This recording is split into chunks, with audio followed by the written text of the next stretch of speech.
Now, it's interesting to see Kenya come out with this YouTube because I don't know if she knew that the network was going to be sued by Brit, but I'm pretty sure this was filmed before all of this news broke. So now she's trying to enter the blogger space. I guess since you ain't coming back on Housewives, you like, I gotta do something. Are we interested in you without Housewives? Are we? I wonder how that's gonna work.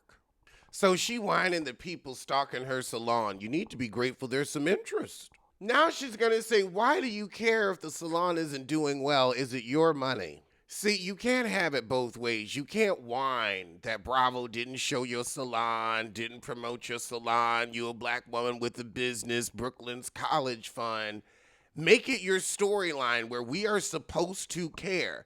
That's what you came on the show talking about before you derailed yourself with nudity and before you derailed yourself with sexually explicit images that no one asked you to show. I don't know how you thought that would be a good idea at 50, at 54. Girl, look at TMZ. They've started putting black bars over girls in bikinis and crotches and whatnot. Read the room. However, you made everybody care about your salon. You pulled your last stunt at the salon. So, yeah, we're going to care about what happens to the salon. We're going to care about what happens where it all went down.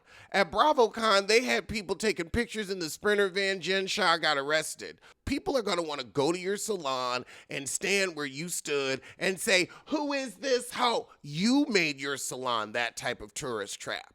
Instead of people going there to get good hair care, you've made it where you go to embarrass.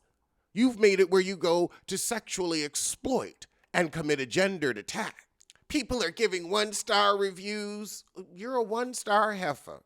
What you did was 1 star. So I don't know why you thought, let me do this at my business, tie my business to something negative, and the internet won't internet. You work as a reality star. Your job is to be liked by the fans or to be hated by the fans.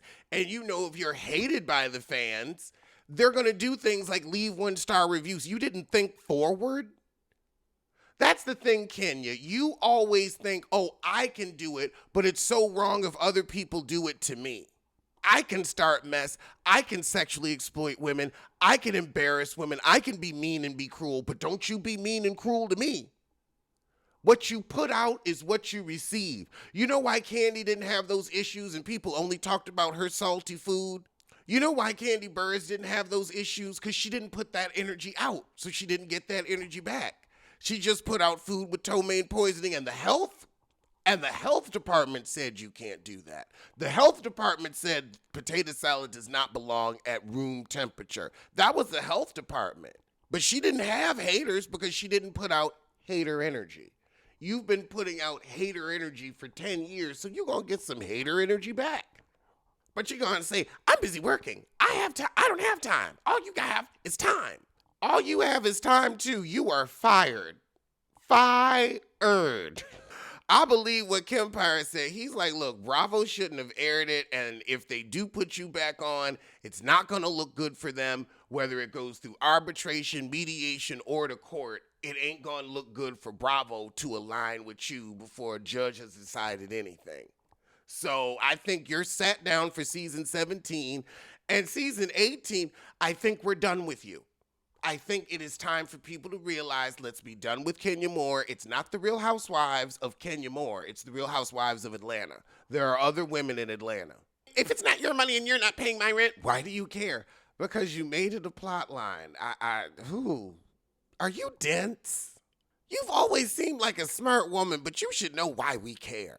You want us to tune in and watch, right? So that means you want us to care. You can't have it where, oh, if it was a poppin' salon and everybody was showing up, you would care. If you were booking appointments, if the salon was that booked and busy, we'd see business taking place. The fact that we don't, we have questions. I mean, here you are, you got time to film in this Joker. Ain't nobody in there now but you and the producer. The stalking nature of these predatory bloggers. Ain't nobody stalking your ass. It's easy to drive by and say, oh, wow, nobody's in there. I drove past again. Nobody's in there. You're just upset that it's a loud failure and everyone's talking about it. You gave us something to talk about. Looks like you might need to get in there and start washing some heads because you're going to have some free time. I'll continue to do charity work and pay people's bills. The food you're eating now, I paid for it. I wonder how much charity work is you're going to consider having done for Britt, since she probably going to get something out of Bravo. Is that going to be your charity work too? Why couldn't you do any charity work for yourself? You could have sued Bravo for $20 million and said they're trying to make me work with a woman who threatened physical violence against me. But you knew that wouldn't work. You knew no judge in the land would consider that a real threat. Because there are empty threats and there are real threats. But y'all gonna say Britt Eady made a serious, credible threat, a credible threat. If it was a credible threat, Bravo should have given it credit. But now Bravo gotta pay. And that's why Kenya ain't getting sued. Bravo's getting sued. And 3 minutes and 21 seconds in, you gotta say, I didn't have to get on my knees or on my back to make my money. I'm self-made. Was that an attack to Britt? Was that the continued hostile work environment and continued infliction of mental anguish that she was talking about in her lawsuit? Smart move, Kenya. Smart move. Also, it's not a flex to say, I didn't have to get on my knees or on my back when no one wanted you on your knees or on your back. You have to be called to do sex work. Ain't nobody called you. You pay for men. You paid for Walter. You paid for Matt. You paid for that white man that came on with the smoothie business. You pay for men. Men don't pay for you. So stop acting like, oh, I didn't have to. You weren't asked. You weren't invited to that party, my love. No one wanted you. We got women out here getting $25,000 per cheek. You can't even hire a man that can pretend to be with you. I'd shut up. I would shut up if I were you. But keep talking. Keep proving Britt Eady's case. Oh, God, now she's got a dispute with the landlord because she hasn't gotten her tenant improvement allowance. You either need to use what money you have to get some reality cameras going in there and start your own show since Bravo done with you, unless you got a non-compete clause. And I feel like I don't even know if Bravo will let you out of your non-compete clause right now. This is a sticky, icky mess. But I think we can all agree Bravo shouldn't have aired it. Because she's not suing Kenya. She's suing Bravo because she know Kenya ain't got nothing. Kenya worried about her tenant's allowance. You worried about an allowance. You talk about all the money you got, but you worried about your allowance. And so this is already letting people know if we see something in Fulton County Court documents, you trying to get ahead of the story. All right, Heifer, I respect it. I respect it. Kenya, why are you renting this salon? You spent $400,000 on a build out and didn't buy the building? You could have sold a salon. That would have been an asset. That would have been a smart place to park Brooklyn's college money, because then even if your salon didn't work, you still own a space that could be rented. I walked into my place of employment with sexually explicit photos of a coworker. Now, once you say it out loud, it doesn't matter if it's Britt Eady. It doesn't matter. It doesn't matter. It doesn't matter if you could find it online. It doesn't matter. It doesn't matter. You walked into your place of employment with sexually explicit photos of a coworker. It doesn't matter if she threatened you. It doesn't matter. It doesn't matter who started. A judge, oh my God, a judge is never going to ask who started it. If you got to go into court saying, well, you've lost your case. You've lost your case. In civil court, girl, this is the living definition of do not come down off of your chariot to throw tomatoes. Kenya could have stayed on her chariot and flourished her business. Instead, you used a place of employment that you owned, but that was also contracted to Bravo for filming. So therefore, it was Bravo's place of employment as well. So you were in two places of employment, your own and Bravo's, with sexually explicit photos of a coworker. And Bravo aired it.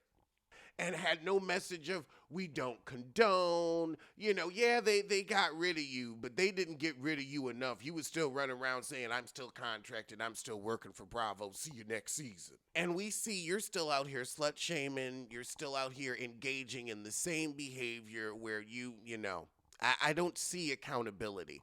The fact that you're putting this out is not giving accountability. You should be quietly waiting for Bravo to, well, they ain't picking up the phone now.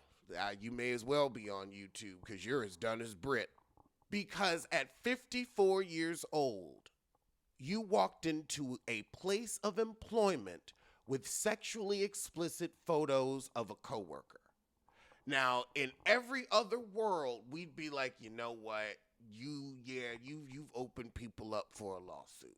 Yeah, she talking about, so we'll see if I'll be here next year, next month, whenever. But whether I'm here or somewhere else, I'm going to so you already realize I may as well stop paying the rent on this joker since ain't nobody showing up. But you've never attached yourself to anything more than antics and, edge serum. We know you have great hair, but you've never had your hairstylist on. I feel like Giselle has more of a relationship than her with her hairstylist that we've seen, where it could make a little more sense for Giselle and Cal to open up a salon together. And we've seen Giselle have her hair nice at reunions. So it's like, okay, you've always worn the same, style. You always wear it down. You're more about the quality of your hair that comes out of your head. We know we can't buy that. Like, we know you'll get a track or two or whatnot, but your brand of hair has been hair care, hair health, and not hairstyle. And you've never really changed up your hairstyle. It's always been long or, a simple updo, very pageant, but not anything that I feel most women, they want to go into a woman that knows how to style, that knows what they're doing with their hair, that's worn it short, that's worn it long, that we've really seen her do lots of things with her hair, and we've never seen you do that.